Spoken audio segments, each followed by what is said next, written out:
Hello friends, सुन सकी में आप सभी का फिर से स्वागत है। मेरे पापा हमेशा कहते हैं दान कीजिए, अगर धन है तो धन दीजिए, समय है तो समय दीजिए और स्व शरीर है तो श्रम दीजिए, और अगर आपके पास ज्ञान और अनुभव है तो उन्हें शेयर कीजिए। तो आइए देखते हैं आज ऐसे कुछ टिप्स जिन्हें मैंने अपने अनुभव से सीखे हैं।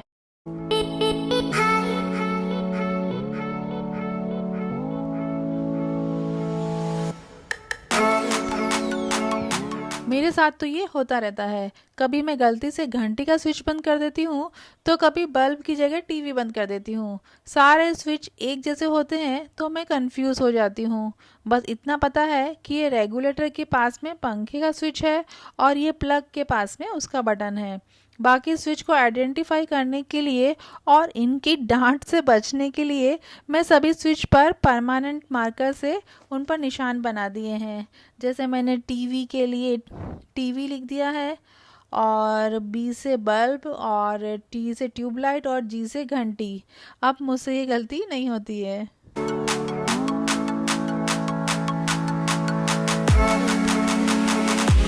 छोटे बड़े कई साइज के क्लचर हमारे घर में रखे होते हैं। कभी कोई थोड़ा बहुत टूट गया या फिर पुराना हो गया तो हम उसका यूज़ ही नहीं करते हैं। तो इस तरीके के क्लचर को आप ईयरफोन या चार्जर के तार को या किसी भी तार को प्रॉपरली अरेंज करके रखने में यूज़ कर सकती हैं।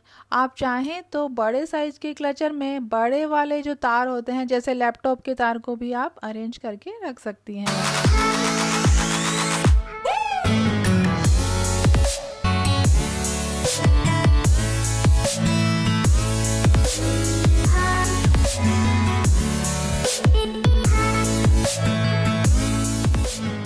पिछली छुट्टियों में जब मैं अपने घर गई थी तो मैं पापा के पास बैठी हुई थी और पापा ने मुझसे पूछा कि पिन है क्या।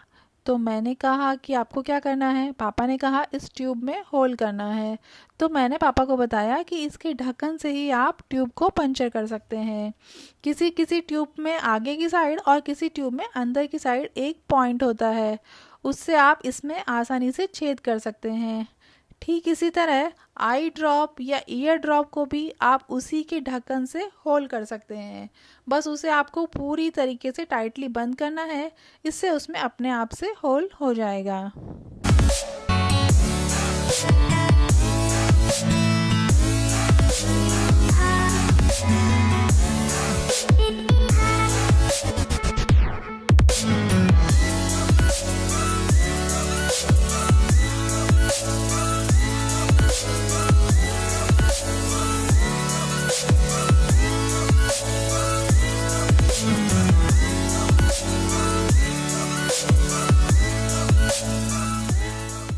जब भी हमें कोई हेयर स्टाइल बनानी होती है तो हम इस तरीके की पिनों का यूज़ करते हैं और हमेशा से प्लेन साइड को बालों के अंदर घुसाते हैं।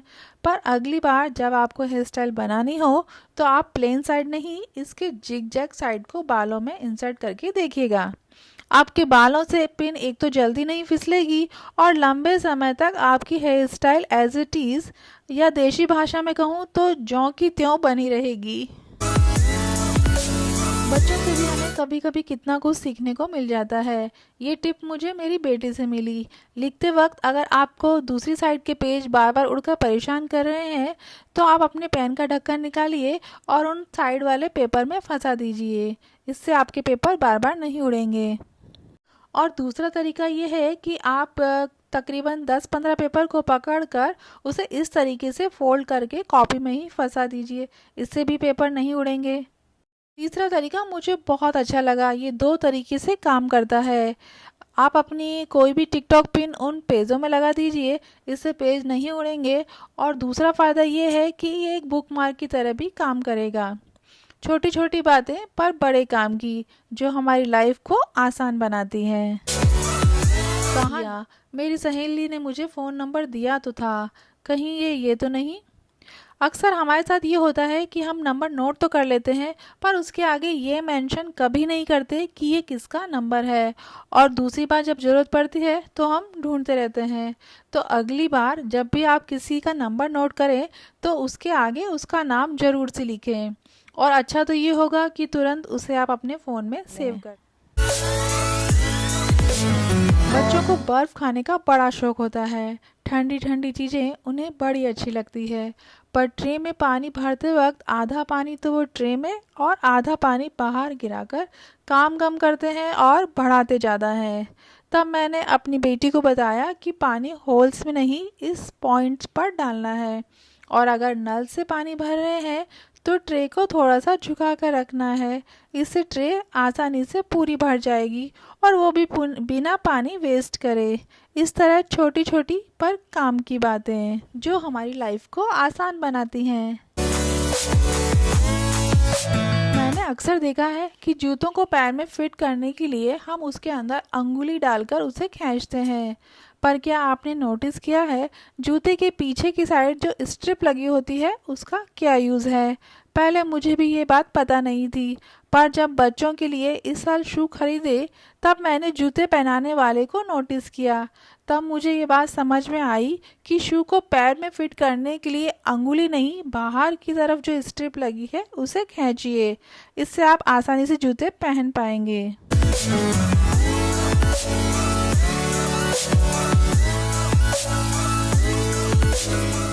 कई बार हम ऑफिस में या पब्लिक प्लेस पर किसी के मुंह पर ही छींक देते हैं, जो कि बैड मैनर्स है। पर छींक कभी रोकनी नहीं चाहिए और ना ही ये किसी के रोकने से रुकती है। तो छींक आने पर आप इस तरीके से हाथ से मुंह को कवर कर सकते हैं, या फिर आपके पास कोई रुमाल है तो उसका यूज़ कर सकते हैं।